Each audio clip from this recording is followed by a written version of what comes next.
ГСП онлайн. Городские новости сейчас.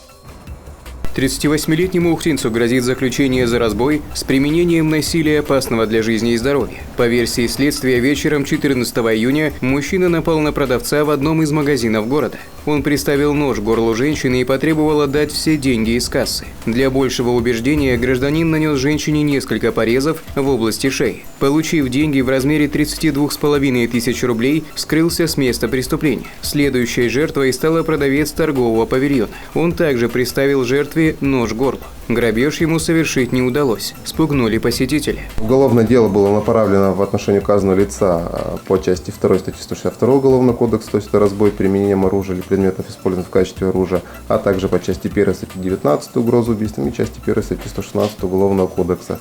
В настоящее время уголовное дело находится в Ухтинском городском суде и будет рассмотрено по существу.